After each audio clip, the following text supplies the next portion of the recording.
हम तो कहते हैं ना इधर उधर की तू बात कर, ये बता कि काफिला क्यों लुटा।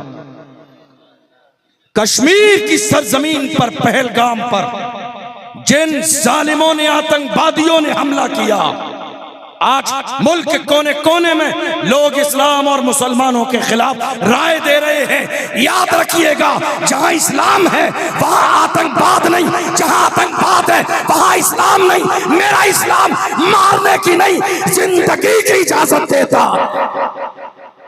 अल्लाह का कुरान कहता है, मिन अजल ज़ालिका कतबना अला बनी इसराइल अन्नहु मन क़तल नफ्सन बिग़ैरि नफ्सिन फ़कअन्नमा क़तल अन्नास जमीआ व मन अहयाहा फ़कअन्नमा अहया अन्नास जमीआ। इस्लाम का मिजाज ये है, किसी इंसान को, एक इंसान को जिसने नाहक कत्ल किया, गोया कि उसने पूरी इंसानियत को कत्ल कर दिया। इस्लाम है हमारा। लोग आज तरह तरह की बातें कर रहे हैं। याद रखिएगा, हम लखीमपुर के मुसलमान उस हादसे पर पुरजोर मजम्मत करते हैं, इन जालिमों की, इन आतंकवादियों की। याद रखिएगा, जय श्री राम का नारा लगवाने के बाद मारने वाला भी आतंकवादी है, और अल्लाहु अकबर कहकर किसी नाहक इंसान को मारने वाला भी आतंकवादी है। ये दोनों आतंकवादी हैं, और आतंकवादी का कोई धर्म और मजहब नहीं होता है। मेरे नबी ने हमें किसी पर जुल्म करना नहीं सिखाया। मेरे नबी का अंदाज ये है, फतेह मक्का के मौके पर मेरे नबी ने कहा, ऐ जालिमों जाओ, मैंने आज तुम सबको माफ कर दिया। कौन थे सामने जिन्होंने मेरे नबी के रास्ते में कांटे बिछाए? कौन थे सामने जिन्होंने मेरे नबी को गाली दी? कौन थे सामने जिन्होंने हिजरत करने पर मजबूर किया? कौन थे सामने जिन्होंने रसूलुल्लाह के सहाबा को मारा? कौन थे सामने जिन्होंने बिलाल के सीने पे पत्थर रखे? कौन थे सामने जिन्होंने रसूलुल्लाह के सहाबा को कितना तड़पाया? मगर आज रसूलुल्लाह के पास पावर आया तो मेरे नबी ने फरमाया, तुमने जुल्म किया, वो तुम्हारा किरदार था, मैं माफ कर रहा हूं, ये मोहम्मद का किरदार। मैं कहता हूं, दावत देता हूं उन लोगों को जो आज इस्लाम के खिलाफ अपनी जबान खोल रहे हैं। याद रखिएगा, कोई भी हो, आतंकवादी आतंकवादी है, उसका कोई धर्म और मजहब नहीं होता है। हिंदुस्तान की सरजमीन पर पहलगाम के इलाके में, कश्मीर में जो हुआ, हिंदुस्तान के मुसलमानों ने उसकी हिमायत नहीं की है। सोशल मीडिया पर देख लीजिए, एहतिजाज करने वालों में सबसे आगे आपको हिंदुस्तान के मुसलमान नजर आएंगे, जो हुकूमत हिंद से मुतालबा कर रहे हैं कि इन आतंकवादियों को गिरफ्तार कीजिए और ऐसी सजा दीजिए इतनी दर्दनाक कि किसी की इतनी हिम्मत और जुर्रत न हो कि दोबारा हमारे मुल्क में फसाद करे। आप क्या समझ रहे हैं? ये जो मजहब पूछा गया, हिंदू हैं या मुसलमान, हम बहुत अच्छे से जानते हैं ये साजिश हिंदुस्तान में टुकड़े करने की, कि नफरत और फैले, हिंदू मुसलमान और कराया जाए। मगर बात सिर्फ इतनी है, न इधर उधर की तू बात कर, ये बता कि काफिला क्यों लुटा। न इधर उधर की तू बात कर, ये बता कि काफिला क्यों लुटा। हमें रहजनों से गरज है क्या, तेरी रहबरी का सवाल। सबसे बड़ी बात तो ये है, इंतजामिया जवाब दे, हिफाजत जिनकी जिम्मेदारी है वो जवाब दें कि ये हादसा हुआ कैसे। हम कभी किसी आतंकवादी की हिमायत नहीं करते। हमारे मजहब इस्लाम के अंदर दूर दूर तक कहीं किसी के साथ ऐसी ज्यादती का हमारे मजहब ने ना हुक्म दिया है, और न ही कभी हम किसी भी अंदाज में ऐसों की हिमायत करते। हजरत उमर फारूक आजम का दौर है। रात के अंधेरे में फारूक आजम जाते हैं गश्त करने के लिए। तवज्जो है आपकी? सबकी तवज्जो है? फारूक आजम जाते हैं गश्त करने के लिए। एक दरवाजे से आवाज आ रही थी, मेरी माँ और बहनें गौर से सुने। एक दरवाजे से आवाज आ रही थी, एक बूढ़ी औरत ने अपनी बेटी से कहा, बेटी दूध में पानी मिला दे। सुना है आपने, कई बार सुना है। मैसेज क्या है इसमें? बेटी दूध में पानी मिला दे। गौर कीजिए, हम रिश्ता कैसा देख रहे हैं, उमर ने रिश्ता कैसा देखा था। बेटी दूध में पानी मिला दे। हजरत उमर फारूक आजम की कानों में आवाज आ रही है, सुन रहे हैं गौर से। बेटी ने कहा, नहीं मैं नहीं मिलाऊंगी। कहा, बेटी मिला दे, दरवाजा बंद है, रात का अंधेरा है, उमर को नहीं खबर लगेगी, उमर नहीं देख रहे हैं। क्योंकि फारूक आजम बादशाह इस्लाम थे, तो खयानत करना, धोखाधड़ी, तमाम चीजों की तरफ से आपने पाबंदी लगाई थी। का उमर नहीं देख रहा है। बेटी ने कहा, मेरे वालिद उमर देखे न देखे, मेरा परवरदिगार तो देख रहा है। वल्लाहु यालमु मा तुसिर्रून व मा तुअलिनून। तुम जो जाहिर करते हो मेरा रब वो भी जानता है, जो छुपाते हो मेरा रब वो भी जानता है। ऐ मेरी कौम के जवान, और रात के अंधेरे में मोबाइल फोन का गलत इस्तेमाल करने वालों, ये ना सोचो कि तुम्हारे माँ बाप नहीं देख रहे हैं, तुम्हारे रूम का दरवाजा बंद है। डरो उस परवरदिगार से जिसके लिए न रात है न दिन है, न अंधेरा है न उजाला है, जो हर हाल में देखता है। उस बेटी ने कहा, ऐ मेरी माँ, उमर देखे ना देखे, मेरा रब देखने वाला है। अल्लाह अकबर। क्या फिक्र थी, क्या सोच थी, क्या नजरिया था, क्या सीने में अल्लाह का डर था, क्या कुरान उनकी जिंदगियों में शामिल था। हजरत उमर फारूक आजम ने दरवाजे पर निशान लगाया, चले गए वापस। सुबह अपने बेटे को लिया, दरवाजे पर आए, दस्तक दी। वो बूढ़ी औरत लर्जा बरंदाम हो गई। सोचा कहीं ऐसा तो नहीं कि उमर को दूध का मसला पता चल गया।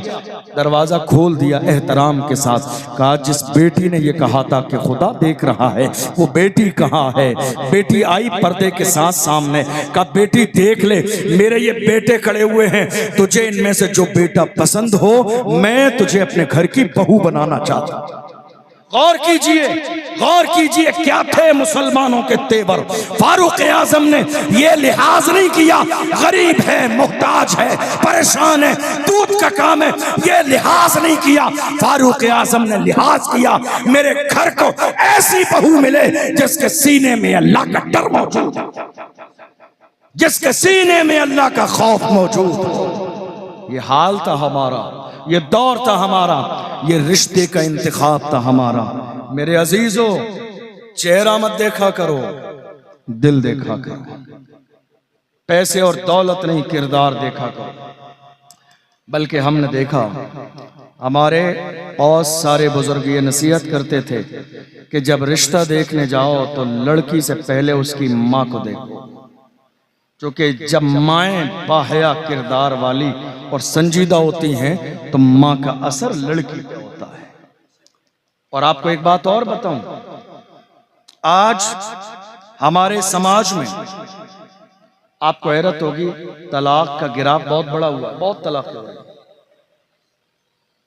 आपको मालूम है, सर्वे के मुताबिक तलाक की जिम्मेदार लड़की की मां है। कौन? मौजूदा दौर में तलाक़ें हो रही है ना, दारुल इफ्ता में जाए मुफ्ती साहब के पास, मुफ्ती साहब दोनों फैमिलियों को बिठाकर जब पूरी डिटेल लेते हैं, भाई वजह क्या है दूर होने की, तलाक लेने की, सारी बातें निकल के सामने आती हैं। जिम्मेदार निकलती है तलाक में लड़की की माँ। वो कैसे? लड़की की माँ बेटी को घर से रुखसत करने के बाद भी ये चाहती है कि लड़की के घर में मेरी ही हुकूमत चले। शादी के बाद भी यही वजह है कि आज हालात तबाह बर्बाद होते चले जा रहे हैं। मेरे अजीजों, जब अपनी बेटियों को रुखसत किया करो तो सीने से लगा के कहा करो, बेटी अब तेरा असल घर वही है जो तेरे शौहर का घर। अब जिंदगियों में दखल अंदाजी मत करो, इंटरफेयर मत करो। हमने ये देखा, कई लड़कियां ना समझ जरा सी बात पर लड़ाई करके मायके आ गई। दामाद आया 10 बार बुलाने, बापों को तो ये बात अक्सर नहीं मालूम होती क्या चल रहा है। ये सारा डील घरों की औरतें करती हैं हमारे यहाँ। 10 बार दामाद बुलाने आया, माँ ने भेजा नहीं, कहा नहीं बेटी अभी जाना नहीं है, जरा इसको और हमारे दरवाजे पे नाक रगड़ने दे, जब और जलील होगा तब इसकी औकात समझ में आएगी। 10-15 बार बुलाने आया, उसके बाद उसने कसम खा ली अब जिंदा रहूंगा तो इसके दरवाजे पे नहीं जाऊंगा। जब साल भर बुलाने नहीं आया, अब इस माँ को तलाश है कोई बाबा मिल जाए दुआ तावीज कराने वाला कि दामाद दरवाजे पर आ जाए। बात समझ आ रही है? ये हाल हमारे घरों का हो गया नहीं मेरे अजीजों, मेरे नबी की बेटी, अल्लाह अकबर, हाल क्या है आज। अगर हमारी बेटियां ससुराल में काम नहीं करती है तो क्या कहा जाता नहीं साहब, बड़े बाप की बेटी है काम नहीं करेगी, बड़े बाप की बेटी है काम नहीं करेगी। मैं कहता हूं बेवकूफ इंसान, तूने बड़ा बाप देखा ही नहीं। इस कायनात में सबसे बड़ा बाप अगर कोई है तो खातून जन्नत का बाप है। फातिमा के बाप से बड़ा बाप न किसी का हुआ है न कयामत तक हो सकता। आवाज बढ़ाइए इसकी। इतना बड़ा बाप न किसी का हुआ है न कयामत तक हो सकता है। मगर एक मौके पर खातून जन्नत भी आई, हाथों में छाले पड़ गई। हमारे उलमा जानते हैं, हुजूर से आके कहा अब्बा मेरे हाथों में छाले पड़ गए काम करते हुए।